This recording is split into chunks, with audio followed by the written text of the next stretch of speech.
नमस्कार दोस्तों, मैं शिवम सोनकर आप सभी का स्वागत करता हूँ अपने यूनियन लर्नर चैनल पे। तो आज मैं जैसे कि आपके सामने लेकर आया हूँ ये हमारा इसका क्वेश्चन पेपर विद सॉल्यूशन, जो कि हुआ था 16 दिसंबर 2023 को।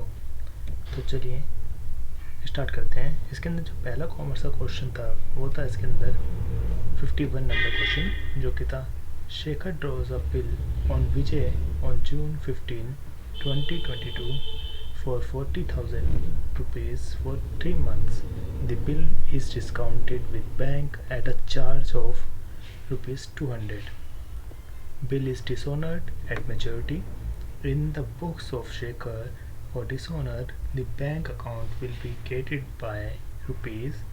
ऑप्शन थे हमारे पास 40,000, 40,200, 39,600 और 39,800। इसके अंदर बेसिकली जो हमसे क्वेश्चन किया गया है कि डिसोनर के बाद जब बिल जो डिसोनर हो जाता है तो उसके बाद में क्या एंट्री होगी क्रेडिट अकाउंट में, बैंक के क्रेडिट अकाउंट में शेखर क्या एंट्री करेगा। तो जैसा कि हमको पता है कि जब हम किसी को बिल पे करते हैं तो चार्जेस, अगर हम पहले बिल पे कर देते हैं तो चार्जेस जब तो नहीं लगते, लेकिन अगर डिसोनर हो जाता है तो हम उसकी एंट्री जो करते हैं वो डिसोनर के साथ, चाहे बिल की वैल्यू के साथ उसको ऐड कर देते हैं। तो यानी कि 40,000 हमारे पास जो थे बिल की वैल्यू प्लस 200 रुपीज़, और वो हमारे बैंक में क्रेडिट हो जाएंगे। तो इसका जो राइट आंसर होगा वो होगा हमारे पास 40,200, जो कि हमारे पास ऑप्शन नंबर 2 है। अब आते हैं क्वेश्चन नंबर 52 पे। तो हमारे पास 52 में था Tara motors limited purchased machinery from Usha and companies for ₹4 lakh. The debentures of ₹100 each at a discount of the consideration was paid by issue of 8% debentures of ₹100 each at a discount of 20%. The debentures account will be created with. तो तारा Motors ने जो थी एक machinery purchase करी, किससे? उषा से, Usha and company से। कितने लाख की? 40 लाख की। लेकिन उसने क्या करा, फिर उसको पेमेंट ना करके उसने वहाँ पे तारा लिमिटेड को एक डिबेंचर्स इशू कर दिए, जो कि थे 8% डिबेंचर्स थे,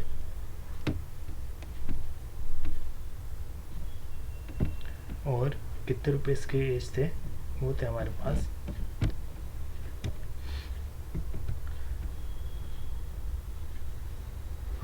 थे वो 100 रुपीज़ के ईच। उसके साथ साथ उसको डिस्काउंट भी दिया उसने, जो कि था 20% का। तो इसके अंदर जो हमारे पास एंट्री क्या करेगा, वो डिबेंचर्स अकाउंट में कितने अमाउंट से क्रिएट करेगा, ये हमारे पास बेसिकली क्वेश्चन है। तो ऑप्शन है हमारे पास 5 लाख ऑप्शन था, और साथ ही साथ इसके अंदर था 4,80,000, और फिर था इसके अंदर ऑप्शन नंबर 3 जो था हमारे पास 3,20,000, और ऑप्शन नंबर 4 था हमारे पास 5,20,000। तो इसके अंदर जो राइट आंसर था हमारे पास वो इसके अंदर था हमारा 4 लाख, वो था हमारा इसके अंदर आंसर 3,20,000। अब वो कैसा है था आंसर, देखते हैं चलिए। तो जैसा कि हमको पता है कि इसके अंदर डिबेंचर्स थे, तो डिबेंचर्स के अंदर जो हम एंट्री करते हैं वो इसके अंदर था हमारे पास तारा मोटर्स लिमिटेड के पास परचेस करी थी मशीनरी, वो कितनी करी थी? 4 लाख रुपीज़ की, राइट। उसके बाद में हमने इसके अंदर कंसिडरेशन जो उसने दिया वो 8% डिबेंचर्स का दिया, जो कि था ₹100 ईच का। इसके ऊपर 20% डिस्काउंट भी था, राइट। तो हमने कैसे करा, फिर इसके अंदर डिस्काउंट जो हुआ डिबेंचर के ऊपर, हर एक डिबेंचर पे कितना डिस्काउंट हुआ, जैसे कि हमको पता है कि 20% डिस्काउंट था हर एक डिबेंचर पे, तो उसके डिबेंचर की जो वैल्यू थी होती फेस वैल्यू 100 पे जो इशू प्राइस होगा वो हमारे पास कितना होगा? इशू प्राइस हमारे पास होएगा 80% ऑफ डिबेंचर्स, क्योंकि 20% का हमारे पास डिस्काउंट था। तो इसके अंदर हमारे पास जब हमने इसको माइनस करा तो हमारे पास आया 20 रुपीज़ ईच डिस्काउंट। अब इसके अंदर ओल्ड डिवेंचर्स पे कितने होंगे डिस्काउंट? देखिए हमारे पास जो थे डिवेंचर्स वो थे 4 लाख के डिवेंचर और 100 रुपीज़ के ईच थे। तो हमारे पास बेसिकली जो हमारे पास 4 लाख रुपीज़ के थे डिवेंचर्स, तो हमारे पास होंगे कितने वो हमारे पास 400 ही होंगे, 4000, क्योंकि जब हम 4 लाख को डिवाइड करेंगे 100 से तो हमारे पास 4000 हमारे पास डिवेंचर्स होंगे और 20 रुपीज़ ईच डिस्काउंट था। तो फिर कितने हुए? 4000 इंटू 20, 80,000 रुपीज़ का टोटल डिस्काउंट हुआ। ये इस वाले अमाउंट को जो है ना हमको याद रखना है, क्योंकि अब आगे जाके हमारे काम आएगा। अब उसके बाद में हमने डिवेंचर्स का फेस वैल्यू भी हमको पता चली कितनी थी। इसके अंदर जब हम निकालेंगे डिवेंचर्स को क्रेडिट कितने से करेंगे, तो face value of the debentures minus total discount. अब फेस वैल्यू कितनी थी हमारे पास? पहले तो हमको निकालना पड़ेगा इसके अंदर 100 रुपीज़ का 100 नंबर ऑफ डिवेंचर्स, ठीक है। उसके अंदर हमारे पास टोटल कंसिडरेशन कितना है हमारे पास? 4 लाख रुपीज़ का, डिवाइडेड बाय कितनी फेस वैल्यू की डिवेंचर की? एक ₹100, तो 4000 हमारे पास डिवेंचर्स है। तो फेस वैल्यू कितनी हुई? टोटल फेस वैल्यू 4000 इंटू 100 यानी कि 4 लाख। अब कैट कितना करेंगे हम डिवेंचर्स अकाउंट में, जो हमारे पास क्वेश्चन था वो करेंगे हम total face value minus total discount. Total face value कितनी आई थी हमारे पास? 4 लाख, राइट। और टोटल डिस्काउंट कितना आया था हमारे पास? 80,000। तो हमारे पास जो आया 4 लाख माइनस 80,000, तो हमारे पास आंसर आ गया 3,20,000। तो ये हमारे पास आंसर आ गया ऑप्शन नंबर 3, जो कि था हमारा 3,20,000 डिवेंचर्स को हम क्रेडिट करेंगे डिवेंचर्स अकाउंट में। तो आपको समझ में आ गया क्या? होपफुली अच्छा क्वेश्चन। इसके बाद में नेक्स्ट क्वेश्चन देखते हैं हम 53 क्वेश्चन। तो 53 क्वेश्चन में क्या बताया था कि बैलेंस ऑफ टूर्नामेंट फंड दे रखा है 31 मार्च 2021 को। उसके बाद में क्या दे रखा है फिर कि 2,40,000 है और फिर डोनेशन रिसीव करी गई है 48,000 की। फिर इसके बाद में एक्सपेंडिचर इंकर्ड हुआ है, एक्सपेंडिचर यानी कि हमने पे करें एक्सपेंडिचर, तो 54,400 के। उसके बाद में इंटरेस्ट रिसीव्ड हुआ है हमको टूर्नामेंट फंड से during the year of 2021 to 22 19,200। तो हमको क्या कैलकुलेट करना है इसके अंदर? टूर्नामेंट का अमाउंट जो कि हम बैलेंस शीट में शो करेंगे at the end of March 31, 2022। Option है हमारे पास 2,32,000, 2,88,000, 2,52,800 एंड 2,94,400। तो उसके अंदर हम कैलकुलेशन कर लेंगे कि बैलेंस शीट में वो क्या अमाउंट एंट्री करनी है। तो इसके अंदर देखिए आंसर, स्टार्टिंग बैलेंस हमारे पास जो था हमारे पास 2,40,000 था, उसके बाद डोनेशन दी गई तो 48,000 ऐड कर लेंगे। एक्सपेंडिचर था हमारे पास 54,400 जो कि हम माइनस करेंगे, क्यों? क्योंकि हमने पे कराया हुआ एक्सपेंडिचर। और फिर हमें इंटरेस्ट रिसीव हुआ हमारे पास 19,200, तो इंटरेस्ट को हम ऐड कर लेंगे क्योंकि वो रिसीव हुआ। तो क्लोजिंग बैलेंस क्या हुआ? 2,40,000 प्लस 48,000 माइनस 54,400 जो कि था हमारा एक्सपेंडिचर, राइट। हमारा जो एक्सपेंडिचर था वो कितना था हमारे पास? 54,400। ये देखिए क्वेश्चन के अंदर लिखा हुआ है। उसके अंदर फिर हमने क्या ऐड करा? 19,200 अपने इंटरेस्ट जो हमको रिसीव हुआ इन्वेस्टमेंट पे, ये सब हमने ऐड करा। तो फिर हमारे पास कितना हुआ कैलकुलेशन करने के बाद? 2,52,800 जो कि हमारा ऑप्शन नंबर 3 है और ये हमारा राइट आंसर था। अब आया था हम क्वेश्चन नंबर 54 पे। क्वेश्चन नंबर 54 कहता है हमारे पास राजू, जगबीर एंड देवेंद्र, ये हमारे पास 3 पार्टनर्स थे। इसके अंदर की शेयरिंग करते हैं प्रॉफिट रेशियो 7:5:4 में। और उसके बाद में देवेंद्र रिटायर हो जाता है 30 जून 2022 में। तो it was decided to value the goodwill on the basis of 3 years purchase of the average profit of last 5 years which are 59,200, 57,400, 57,800 and 48,000 and 53,600. Devender's share of goodwill will be. तो इसके अंदर हमको क्या करना है, बेसिकली गुडविल का question है। तो गुडविल हमको क्या निकालना है, एवरेज ईयर्स में निकालना है। और ऑप्शंस दिए हुए इसके अंदर देवेंद्र गुडविल हमको निकालनी है। ऑप्शन है इसके अंदर 55,400, 1,65,600, 54,000 एंड 41,400। तो जैसे कि हमको पता है कि एवरेज गुडविल निकालने के लिए हम कैसे निकालते हैं, पहले तो इसके अंदर दिया हुआ है कि 5 years की गुडविल। तो ये रहा इसके अंदर पूरा सॉल्यूशन 5 years की। तो 5 years के हमारे पास हमको प्रॉफिट दिया हुआ है, उसके एवरेज प्रॉफिट हम कैसे निकालेंगे, 59,200 प्लस 57,400 प्लस इन सबको ऐड करके 5 से डिवाइड कर देंगे। तो इसके अंदर एवरेज प्रॉफिट आ जाएगा हमारा, जो कि आएगा हमारा 2,76,000। इसको टोटल करने के बाद और डिवाइडेड बाय 5 करेंगे तो उसके अंदर आ जाएगा हमारे पास 55,200 की हमारे पास टोटल गुडविल आ गई। लेकिन इसके बाद में हम क्या करेंगे, अभी गुडविल हमारे पास पूरी नहीं आई है, ये सिर्फ एवरेज प्रॉफिट आया हमारे पास 5 years का। लेकिन उन्होंने बोला है कि 3 years परचेज पे, तो हम क्या करेंगे, परचेज ईयर को इसके अंदर मल्टीप्लाई कर देंगे एवरेज प्रॉफिट में। तो 3 को हमने मल्टीप्लाई करा 55,200 से, तो हमारे पास आया 1,65,600। अब ये हमारे पास टोटल गुडविल होगी।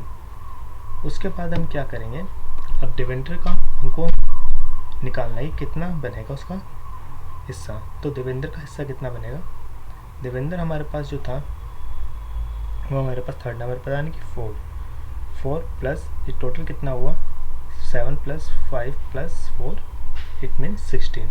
तो 4/16 इंटू 1,65,600 ये देवेंद्र की गुडविल का हिस्सा हुआ। और जो क्या है हमारे पास टोटल करके 41,400, जो कि हमारा ऑप्शन नंबर 4 है। तो ये था हमारा 54 क्वेश्चन का आंसर। अगर आपको अच्छी लग रही है वीडियो तो चैनल को ज़रूर सब्सक्राइब करें, लाइक करें और वीडियो को शेयर करें। तो चलिए अपने नेक्स्ट क्वेश्चन पर चलते हैं। Question number 56। क्वेश्चन नंबर 56 क्या बोलता है हमारे पास कि income expenditure account is prepared by not for profit organisations, मतलब कि एनपीओ जब बनाते हैं इनकम और एक्सपेंडिचर अकाउंट तो किस बेसिस पे बनाते हैं, एक्रूअल बेसिस पे, कैश बेसिस पे, एक्रूअल कम कैश बेसिस पे या रिसिप्ट बेसिस पे। तो इसका जो आंसर है वो है हमारे पास एक्रूअल बेसिस। अब क्यों है, क्योंकि जो इसके अंदर है एक्रूअल बेसिस पे हमको आंसर इसलिए मिला हुआ है क्योंकि अकॉर्डिंग टू कंपनीज एक्ट 2013 उसके अंदर दिया हुआ है कि हमको एक्रूअल बेसिस पे एंट्री करनी है एनपीओ की, इनकम और एक्सपेंडिचर अकाउंट की। तो ये फिर हमारे पास एक्रूअल बेसिस पे होती है एंट्री। अब 57 क्वेश्चन पे आते हैं। 57 क्वेश्चन हमको क्या बोलता है, 57 क्वेश्चन हमसे बोलता है कि a firm started its business on April 1, 2021. Accounting information provided by the firm for the year 2021 to 22. अब एक फर्म स्टार्ट करी गई है जो कि 1 अप्रैल 2021 में, उसके बाद में सारी अकाउंटिंग इन्फॉर्मेशन इसके अंदर दी हुई कि परचेज़ किया गया 1,80,000, कैरेज किए गए हैं कैरियर्स 12,000 एंड क्लोजिंग स्टॉक है हमारे पास 24,000, सेल्स है हमारे पास 2,40,000। हमको इसके अंदर क्या कैलकुलेट करना है, ग्रॉस प्रॉफिट कैलकुलेट करना है 2021 से लेके 22 तक। ऑप्शन है हमारे पास 60,000, 84,000, 76,000 एंड 72,000। तो हमको ग्रॉस प्रॉफिट जैसे कि हमको फाइंड आउट करना है, तो ग्रॉस प्रॉफिट फाइंड आउट करने के हमारे पास 2 तरीके हैं, या तो सीधे फॉर्मूले से स्टार्ट कर दें या फिर हम ट्रेडिंग अकाउंट बना के ग्रॉस प्रॉफिट निकाल सकते हैं। तो हम सीधे फॉर्मूले से करते हैं। तो ग्रॉस प्रॉफिट का फॉर्मूला जो इसके अंदर दिया हमने जो निकाला है वो है हमारे पास sales minus purchase plus carriage plus opening stock और माइनस क्लोजिंग स्टॉक। जब हमने यहाँ पे वैल्यूज पुट करी तो आया हमारे पास 2,40,000 की हमारे पास सेल्स थी जो कि क्वेश्चन के अंदर दिया हुआ है। उसके बाद माइनस करा हमने परचेज को, परचेज कितनी थी हमारे पास 1,80,000 और कैरियज था हमारे पास 12,000 प्लस ओपनिंग स्टॉक हमारे पास कुछ नहीं तो हमने 0 मान लिया और माइनस क्लोजिंग स्टॉक 24,000। जब हमने सब कैलकुलेशन करी तो हमारे पास क्या आया, कुल मिला के ग्रॉस प्रॉफिट जो आया हमारे पास वो आया हमारे पास 72,000 और ये हमारे पास आंसर है हमारा, जो कि हमारा ऑप्शन नंबर 4 है। और अब आप आते हैं 58 क्वेश्चन पे। इसके अंदर दिया हुआ है कि discount on the reissue of forfeited shares can not exceed. अगर हम डिस्काउंट देते हैं रीइश्यू ऑफ फॉरफिटेड शेयर्स, यहाँ पे एक बात ध्यान देने वाली है जो कि है इसके अंदर reissue of forfeited shares. Forfeited shares मतलब कि जो हम फिर से जब्त करने के बाद जो देते हैं, रीइश्यू करते हैं, उस पर कितना देते हैं, उस पर किससे एक्सीड नहीं होना चाहिए, कितने परसेंट से ज़्यादा डिस्काउंट एक्सीड नहीं होना चाहिए। ऑप्शन इसका 10% of the paid up capital, या फिर इसके अंदर ऑप्शन है the amount received on forfeited shares, या फिर थर्ड ऑप्शन से 10% of capital to be reissued और the amount not received on forfeited shares.